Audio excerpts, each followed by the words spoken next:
Welcome back to the deep dive. Today, we are cracking open a file that is, and I don't say this lightly, I think it's going to fundamentally rewire how you think about history. Oh, absolutely. And probably how you think about, I don't know, religion and politics too. Yeah. We are. We are definitely not wading in the shallow end today. No, we are very much in the deep end. In fact, we might need some scuba gear for this one. I think we might. The stack of sources we have here, Yeah. it's incredibly dense. We've got lecture transcripts from the late 1960s, a bunch of synthesis memos, some really granular exegetical notes. Very granular. And it's all centered around a single, incredibly bold claim. And when I say bold, I mean this thing challenges the entire academic timeline of how we understand the philosophy of history. It really does. It takes a sledgehammer to the standard narrative. Right, because if you go to any university today, walk into a history department and ask, who invented the philosophy of history? Who do they point to? I mean, who gets the credit for moving us from just, recording dates and battles to understanding the laws of history? It's usually Hegel, 19th century German philosophy. That's the go-to answer. Maybe they'll give a nod to Marx a bit later. Or perhaps Vico or Herder if they're trying to be thorough. Some more obscure ones. But the consensus is pretty clear. The philosophy of history is a Western invention, born out of the Enlightenment, the Industrial Age. The idea is that Western thinkers were the first to stop looking at history as just a chronicle of random events. Right. This king died, then this battle happened. Exactly. And they were the first to start looking at it as a science. A science. That's the textbook answer. Yeah. But the source material we're digging into today argues that this framework, well, it was introduced centuries earlier. Centuries. Specifically in the Quran. And before you, our listener, tune out thinking, okay, here comes the theological sermon, let me just stop you right there. This is not a theology lesson. No, and that's the absolute first thing we need to clarify. The source material we have treats these texts not as mystical incantations, but as a manual on geopolitical mechanics. A manual on geopolitical mechanics. I love that description. It's so precise. Well, it's accurate. Because we're going to be analyzing a specific set of verses, Surah al-Baqarah, verses 40 to 45, but the analysis treats them as a kind of laboratory manual for civilizations. A lab manual. Yes. So the mission for this deep dive is to uncover what the source calls the divine laws of history. We want to answer one massive question. What are the mechanics that turn a nation into a superpower? What the text calls a blessing. And what are the mechanics that reduce a nation to, well, to dependence and misery? I have to say, the answers in these documents were genuinely surprising to me because they strip away all the mystical fog we usually associate with religious language. This is very direct. The source defines terms like blessing, wrath, prayer, and charity in ways that are, they're concrete, they're economic, and frankly, they're ruthless. It's a very hard reading of the text. It's not looking for spiritual comfort. It's looking for the cause and effect algorithms of human society. It's like a systems analysis of a civilizational operating system. So let's get into the machinery. I think we have to start with this distinction the source makes between history, as we usually think of it, and the philosophy of history. Yes, this is the foundation of the entire argument. The source argues that most people, even today, are stuck in what it calls the chronicle view of history. The chronicle. Okay, what does that mean? So standard history, the chronicle, it answers the question, what happened? Just the facts. Just the facts. King Henry died in 1547. Columbus sailed in 1492. The Ottomans took Constantinople in 1453.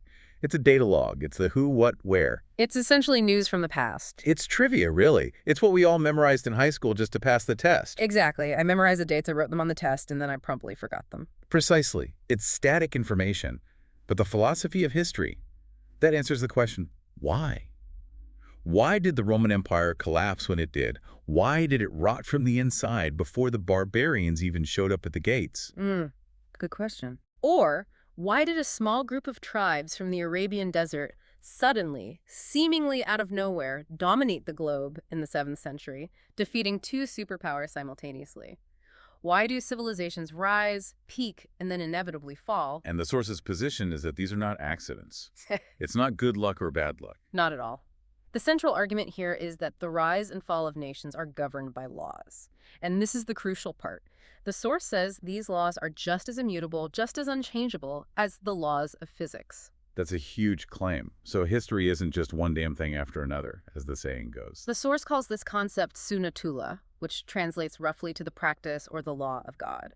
It argues that there are specific, identifiable laws of social cohesion, of justice, of economics, of military strength. Okay. And the principle is simple. If a nation aligns itself with these laws, it rises, it becomes strong. If a nation violates these laws, if it becomes lazy, divided, unjust, technologically backward, it will be destroyed or humiliated. It's cause and effect. Can you give us an analogy for that? Because divine law usually sounds like something, very abstract, something that requires a priest to interpret. But the source seems to be saying it's more like gravity. Gravity is the perfect analogy, and the source actually alludes to this kind of physical certainty. Okay. Think about it. If you step off a 10-story building, gravity doesn't check your resume first. Right.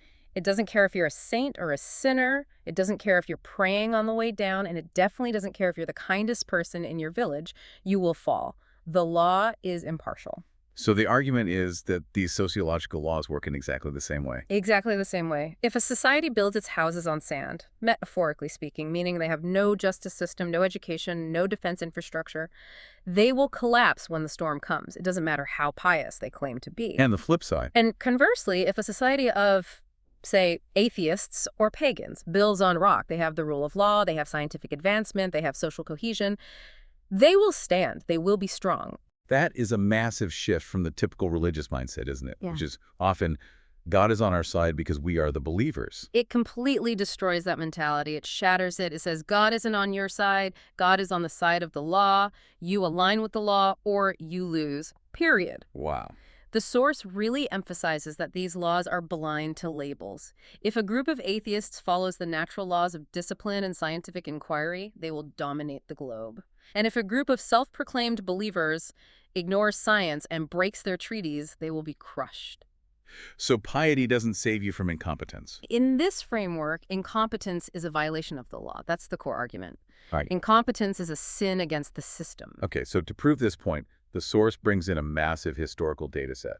It focuses very heavily on the Bani Israel, the Israelites. Now, for a modern listener, this might seem a bit specific, but why them? Right. Why does the source focus so intensely on them? Right, and it's a good question. The source calls them the primary data set for a reason. If you're running a lab experiment, you need variables, right? You need a control group, and you need to see the extremes. The history of the Israelites offers the complete spectrum of human political existence. You got the highest of the highs and the lowest of the lows. The absolute peak. The era of Moses and Solomon. The source describes this as the era of absolute sovereignty. It uses the word tamkin, which means established power, authority, a state. They were a superpower of their time. They controlled the trade routes. They had the technology. They had the wisdom. So that's a success story. That's what the text calls the blessing. That's the peak. And then you have the trough, the absolute bottom, the diaspora, the wandering Jew phenomena. Statelessness, persecution, being scattered across the earth without a center of gravity, dependent on the goodwill of other nations just to survive. Total humiliation. And the source uses this specific history because the original Arab audience in Medina, the people who first heard these verses, they knew this history intimately. They lived right next door to Jewish communities. This wasn't ancient history for them. They knew the stories of Solomon's grandeur from Scripture, and they could see the contemporary reality of the diaspora with their own eyes. So the Quran is essentially saying, you don't need to take my word for it. Look at the data. Look at this group. When they followed the system, the law, they were kings.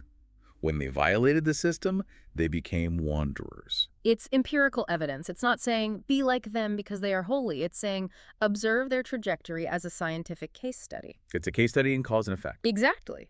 And this sets up the next section, which I think is probably the most confronting part of these documents, and that is the redefinition of blessing and humiliation. This part, this really stopped me in my tracks. Because usually blessing, or nima in Arabic, it's a soft word, it's a gentle word. If I ask someone, are you blessed? They'll say, yes, I have a healthy family, or I feel peace in my heart. It's personal, it's internal. It's subjective, Yeah. right. Okay. But the source, Yeah. it doesn't use it that way at all. Not even close. The source looks at verse 47 of al-Baqarah. I preferred you over the worlds. It takes that verse and interprets nima, the blessing, as concrete geopolitical superiority. Superiority, that's a hard word. That's not a fuzzy feeling. It means dominance. It means being number one. Mm-hmm. The source suggests an objective test for the listener. It basically asks you to look at the map. Look at the flow of capital around the globe. Look at the flow of technology. Uh, Is your nation the one setting the agenda for the world? Are you inventing the technology that everyone else uses? Are you the one other nations come to for protection, for loans, for leadership? And if you're not, if you're the one asking for the loans. Then, according to this definition, you are not blessed. The source is absolutely ruthless here. It says you cannot be God's favorite while simultaneously being the world's doormat. It calls that a dangerous form of self-deception. Wow. Okay, so that brings us to the flip side of the coin. Dilla. Humiliation. Right. Dilla and Maskana. The source translates these as humiliation and misery. Now, again, we usually think of humiliation as an emotion. I feel embarrassed. I was humiliated. Yeah, it's a personal feeling. But the source defines this strictly in political and economic terms. It defines it as dependence. Dependence on others. Yes, economic and political dependence. If you have to beg another nation for your food or your weapons or your technology, you are in a state of Dilla. You are not free.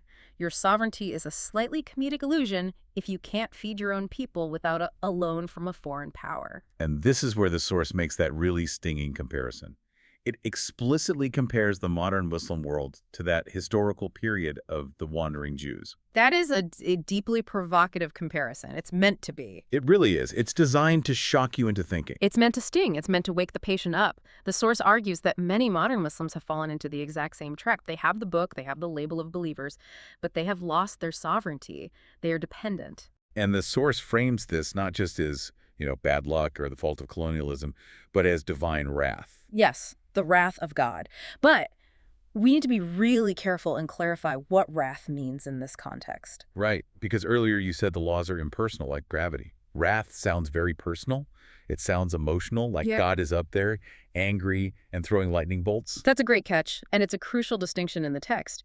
In this philosophy of history framework, wrath isn't an emotion, it's the consequence. It's the output of the equation. Okay, walk us through that. What does that mean? If you put your hand in a fire, you get burned. The burn is the wrath of the fire. The fire isn't angry at you. The fire doesn't hit my hand. It doesn't hate you personally, no. The burn is just the inevitable scientific result of violating the nature of fire, which is that flesh cannot withstand that temperature. It's a natural law. So if a nation ignores science, ignores justice, and ignores military preparation, the wrath is that they get conquered. Exactly. Being conquered, being poor, being dependent, that is the wrath. Yeah. It is a natural consequence of weakness. The source argues that God has established a system where weakness is punished by subjugation. That is the law of the system. So if blessing is superpower status and humiliation is dependence, the big question becomes, how does a nation get from the bottom to the top? How do you flip the script? The text talks a lot about a covenant. This is section 3, the transaction. And transaction is absolutely the right word. A transaction. The source reframes faith amin not as a mystical feeling or a verbal chant, but as a business contract. The Arabic word used in a related Quranic verse is bay, selling, a sale. Okay, so what are we selling, and who are we selling it to? The source says humans sell their lives and their property to the divine order. That is the cost of entry. You give up your absolute autonomy. You give up your right to do whatever you feel like doing at any given moment. You give up your selfish hoarding of wealth. You dedicate your resources, your time, your money, your life to the system. That sounds like a heavy price, a very heavy price. Yeah. What do we buy with that? What's the return on that investment? The return is paradise. But again, the source immediately grounds this concept. Jannah, the Arabic word for paradise, implies a garden, abundance, security, peace. The source argues this starts in this world. In this world, not just in the afterlife. No, it begins here and now. If a society fulfills the covenant, if they build the system, if they follow the laws of justice and science, the return on that investment is a society of peace, security, and provision. A state where no one lives in fear. A state where the economy works for everyone. So the deal is, we give our individual discipline and our collective resources, and in return, the system gives us a civilization that protects us and allows us to flourish. Correct. It's a trade. You give up the law of the jungle, which is just might makes right, and every man for himself, and you accept the divine law, and in return, you get civilization. But then the source asks a very human question, which I think is the obvious one. Why do people break the deal? I mean, if the payoff is so good, peace, security, wealth, why doesn't everyone just do it? And the answer is fear. The source dives really deep into the psychology of the human being here, and it makes a critical distinction between two types of fear, which in Arabic are khawf and raba. Let's break those down, because in English, they both just translate to fear. We lose the nuance. Right, and that translation loss hides the entire concept. Khawf is what the source calls the fear complex. This is the psychological fear that crushes a human being. It's the fear of a tyrant, the fear of losing your job, the fear of starvation, the fear of social pressure, of what will people say. It's the kind of fear that makes you keep your head down and not rock the boat. Exactly. It makes you a coward. It makes you compromise your principles because you are afraid of getting hurt. And the source argues that God does not want humans to have this kind of fear. A person paralyzed by khawf cannot be a leader. They cannot be a vicegerent of God on earth. You can't run a superpower if your entire population is afraid of its own shadow. Okay, so that's Kof, the bad fear. What is Rabba? Because the text says we're supposed to have Rabba for God. Raba is rational caution. It's respect for power. The analogy used in the lecture is brilliant. It's fire or high voltage electricity. I like this analogy. It makes it very practical and easy to understand. Think about high voltage wires. You don't worship electricity in a mystical sense, do you? You don't sit in the corner shaking in terror of the power outlet. No, of course not. But you respect it. You know that if you touch the live wire, the consequence is death. That is a law of physics. So you take precautions. You wear rubber gloves. You turn off the breaker. You follow the safety protocols. That is Rabba. Yes. You aren't afraid of the wire emotionally. You are intellectually aware of the severe consequences of violating its nature. And the connection the source makes here is fascinating. It says that if you have Rabba, you lose Kalf. How does that work? It's a psychological trade-off. The source argues that if you have Rabba for the divine law, if you have a deep, rational respect for the consequences of history and God's system, you lose the Kalf of everything else. If you are aligned with the laws of success, you don't need to fear the tyrant because you know the tyrant is violating the law and will eventually fall. You don't fear poverty because the system is designed to provide for you. It transforms fear from a shackle that paralyzes you into a safety protocol that guides you. It creates what the source calls a balanced personality. Fearless in the face of creation, but disciplined in the face of the Creator's laws. A nation of people who have Rabba but no Khawf is unstoppable. A nation of people full of khawf, full of fear of poverty and police, is easily enslaved. Okay, so we have the mechanics, which is that history is law. We have the geopolitics, blessing is power. And the psychology, respect versus terror. So now we get to the diagnosis. This is where the source looks at the current state of affairs and asks, what went wrong? And it uses this incredibly vivid analogy of a medicine bottle. This is really the core of the critique in the entire set of documents. It's such a simple image, but it explains so much about the argument. The lecturer paints this picture of a patient. The patient is the nation, right? And the patient is sick, dying of humiliation, poverty, weakness, corruption. And this patient is holding a medicine bottle. And the label on the bottle says Islam. The label says the cure. It says divine law. And the patient is drinking it. They are drinking it by the gallon. They are praying. They are fasting. They are building mosques. They are doing all the rituals they've been told to do. But the patient isn't getting any better. No. In fact, the patient is getting worse. The humiliation is deepening. The poverty is increasing. The dependence is becoming more absolute. So the logical question, the scientific question is the label wrong? Is the medicine ineffective? That's what any outside observer would think. If you take aspirin for a headache and the headache gets worse, you assume aspirin doesn't work for you, but the source says, no, the label is correct, the formula is correct. Islam, it argues, is the cure for this civilizational sickness. Then why isn't it working? What's the problem? The problem is that the contents of the bottle are fake. They have been swapped out. Adulterated. Adulterated. The medicine that people are practicing today, what they think is the system, is not the actual system that builds civilizations. It looks like it smells like it has the right label, but it's a placebo. Or worse, it's a sedative that makes the patient feel comfortable while the disease rages on. That is a heavy accusation. The contents are fake. How does the source back that up? You can't just make a claim like that without some proof. No, you can't. And the source backs it up by redefining the active ingredients. It takes the two pillars of practice that everyone knows, salah, prayer, and zakat, charity. And it demonstrates how the definitions of these pillars have been hollowed out and replaced with fakes. Okay, let's start with Salah. Conventionally, we know what this is. 5 times a day, specific movements, specific recitations. It's a ritual. And the source says, that is the form. That is the ritual shell, but what is the function? What is it supposed to do to the society? The source defines systemic sala not just as an individual prayer, but as the establishment of a government or system that enforces divine law 204/7. 24/7. So it's not an event that happens for 10 minutes and then you're done with it. It's a permanent state of being for the whole society. It's a permanent state of adherence to the law. The source uses a really interesting nautical analogy here. It calls it the ballast stone. The ballast, okay, explain that for landlubbers like me. In a ship, especially the old sailing ships, you put a huge amount of heavyweight stones or lead deep down in the hull, right at the bottom. It's not the sails, it's not the rudder. It's the unseen dead weight that keeps the ship upright when a massive storm hits. It provides stability and balance. Exactly. It's the center of gravity. The source links sala with the Quranic concept of sabr, which means steadfastness, endurance. Sala, in its systemic sense, is the ballast.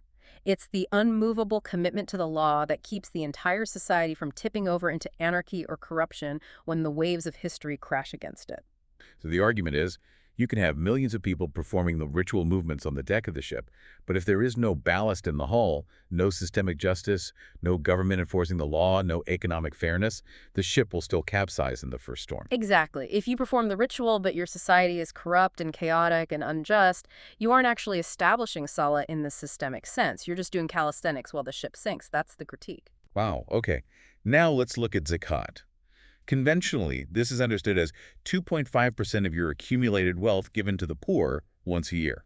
Right, and the source argues that this 2.5% definition is a tragic reduction, a catastrophic shrinking of a massive concept into a tiny charitable act. How does it define it then?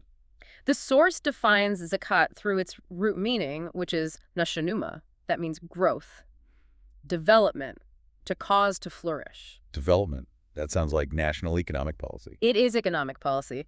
The source views zakat not as giving a handout to a beggar to assuage your guilt, but as the state's solemn responsibility to provide the materials of growth to every human being under its care. So this is like universal welfare. It's more than welfare. It's universal development. It means universal education, universal health care, access to capital to start a business. The goal is to allow every single individual's latent potential to develop and flourish. And the expert in the text emphasizes a crucial point here. You cannot do this individually. Why not? I can give money to a beggar. I can pay for a kid's school fees. You can give charity, which is called tzedakah, and that's noble. But you cannot ensure the growth and development of an entire population. I can give you a sandwich today, but what about tomorrow? What if I run out of money? What if I die? An individual cannot guarantee security or systemic opportunity. Only a state can do that. Only a state with political authority, what the source calls tamkin, can do that. Only a state can tax, regulate, and distribute resources on a scale that ensures no one is left behind to starve or wither away. So the argument is that true zakat is impossible without a state. Yes. Without a state, zakat is just unorganized, sporadic charity. With a state, zakat becomes a divine economic system designed to eliminate poverty and maximize human potential. The source is very critical of the 2.5% model because it allows the wealthy to hoard billions. You can be a billionaire, toss a few crumbs to the poor, your 2.5%, and feel like a saint, while the system that allows you to hoard that wealth creates the poverty in the first place. The systemic definition of zakat says, no, the surplus resources of the nation belong to the nation's growth. You don't get to hoard it while others starve. It really does shift religion from being a private hobby to being public administration. Public administration is the perfect term. It turns deen into a civilizational operating system. It's not about how you pray in your closet, it's about how you manage the national treasury. But this brings us to the villain of the story. If this system is so powerful, if it's designed to create superpowers, who broke it? Who swapped the medicine in the bottle? This is Section 5, the obstacle. And the source identifies a very specific class of people. The priesthood. Religious professionalism.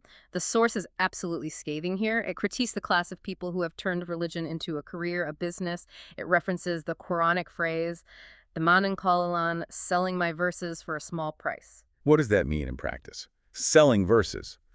It sounds like they're literally selling physical books. It's much deeper than that. It means compromising the truth. The hard systemic truths we've been talking about in exchange for social status or to keep the wealthy donors happy or simply to avoid angering the political tyrant who pays your salary. So they water down the message to make it more palatable, easier to swallow. They perform talbis. Talbis. Okay, this is a key technical term in the source. Break that down for us. Talbis means concealment, or more accurately, mixing. It means mixing truth with falsehood in such a way that they become indistinguishable. The lecturer uses a brilliant analogy here to explain the difference between a simple lie and the act of talbis. Okay, I'm listening. He says, talbis is not like mixing sheep with camels. If you mix a herd of sheep and a herd of camels, you can still tell them apart. It's obvious which is which. Right, you can spot the camel. It's the big bumpy one. It's not that hard. Exactly. But talbis is like mixing water into milk. Once you pour water into milk and stir it, you can't separate it anymore. It looks like milk. It's white like milk. But it has lost its nutritional value.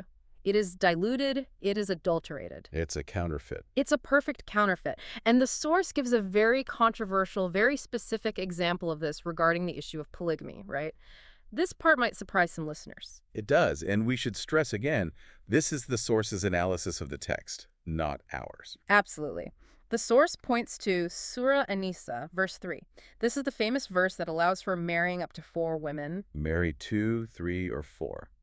That's the line everyone knows. It's quoted all the time. Right.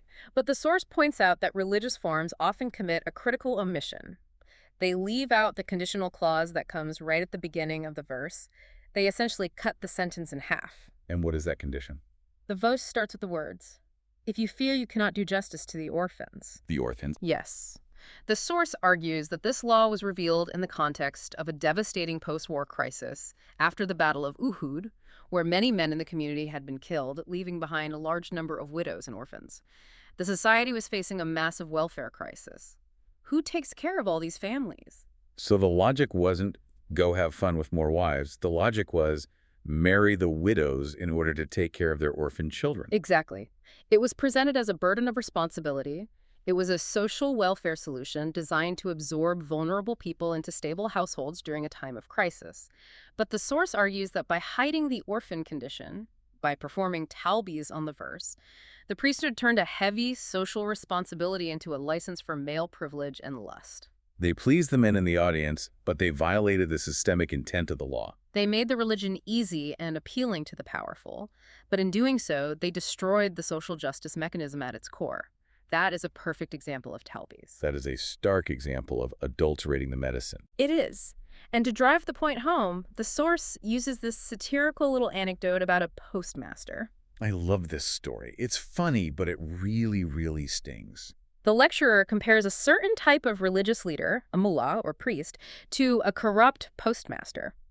Imagine you go to the post office to send a money order to your family. You pay the official fee, you fill out the form, but then the postmaster demands a tip or a personal commission. He says, if you don't pay me extra, I won't send it. Your money order will get lost. Right. He inserts himself as a necessary middleman. He says, I control the wire. I'm the gatekeeper. Without me, your money doesn't go through. The source argues that this is exactly what religious professionalism does. The system itself requires no intermediaries. The Quran says God is closer to you than your jugular vein. The law is open source. But the priesthood sets up a toll booth on the road to God. They set up a toll booth. They say, you want your prayer accepted, you want forgiveness, pay me, support my institution, listen to my sermon, kiss my hand. They turn the direct covenant between a human and the divine into a racket. And the source argues this business model relies on the people being ignorant and dependent. Precisely. If the people were empowered, if they understood the system for themselves, if they knew they could access the operating system directly without a middleman, the postmaster would be out of a job. So the priesthood has a vested economic interest in keeping the medicine fake. They need you to stay sick, so you keep coming back to their clinic. Wow, that is cynical. But when you put it that way, it makes perfect economic sense. That's the economics of control. So we have a sick patient, which is the nation. We have fake medicine, which is ritualism without the system. And we have corrupt doctors, which is the priesthood, which is the cure. This brings us to Section 6, the way forward.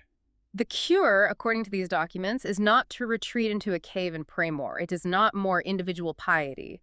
It is collective action. Collective action, not individual salvation. It is about fulfilling the covenant by establishing a collective system, a state that actually provides that security and development we talked about. It means making Salah and Zakat real again.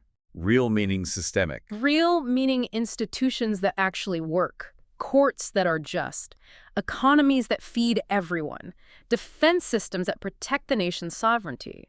The source says you cannot be a Muslim, in the full functional sense of the word, without a community that collectively enforces these laws. There's a quote in the source material that really captured the spirit of this for me. It references the Messiah, Jesus. Yes, this is a very dramatic moment in the lecture.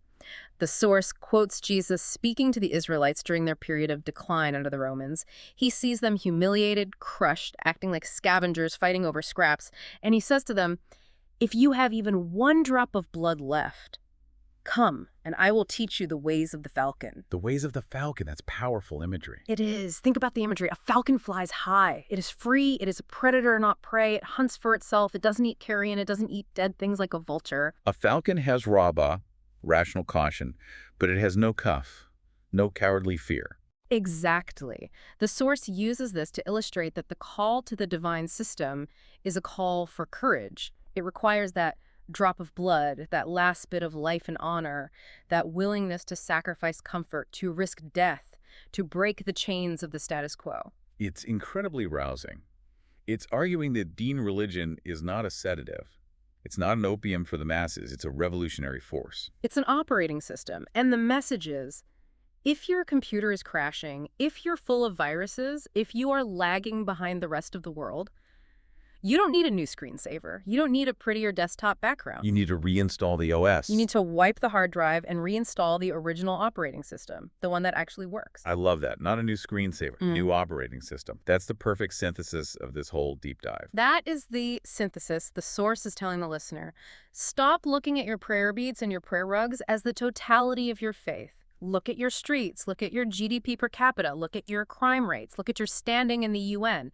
That is where your faith is actually measured in the court of history. Because history is the laboratory. And the results of the experiment don't lie. If the experiment fails, it's not because the laws of chemistry suddenly changed for you. It's because you didn't follow the formula in the manual. This has been a heavy deep dive, but unnecessary one. It forces you to ask a very uncomfortable question at the end of it all. It does. It forces you to ask, if the label on the medicine bottle is Islam, but the patient, the nation, is dying of humiliation and dependence, is it time to stop blaming the patient? Is it time to stop just blaming external enemies? Is it time to question the contents of the bottle? That is the dangerous, liberating question. But the source suggests that questioning the contents, meaning the current diluted understanding and practice, is the only way to save the patient. And we should be clear, checking the contents isn't about rejecting the faith or throwing the bottle away. No, not at all. It's about rediscovering it. It's about finding the original potent formula before it was adulterated with water. Expert, thank you for guiding us through this. This was incredibly dense, but I feel like I see the map a lot more clearly now. My pleasure. It's a fascinating and challenging view of the world. And thank you all for listening. This was a deep dive into the mechanics of civilizational rise and fall. So whether you're looking at history, politics, or your own faith, remember the source's central challenge. Check the contents of the bottle. We'll see you on the next one.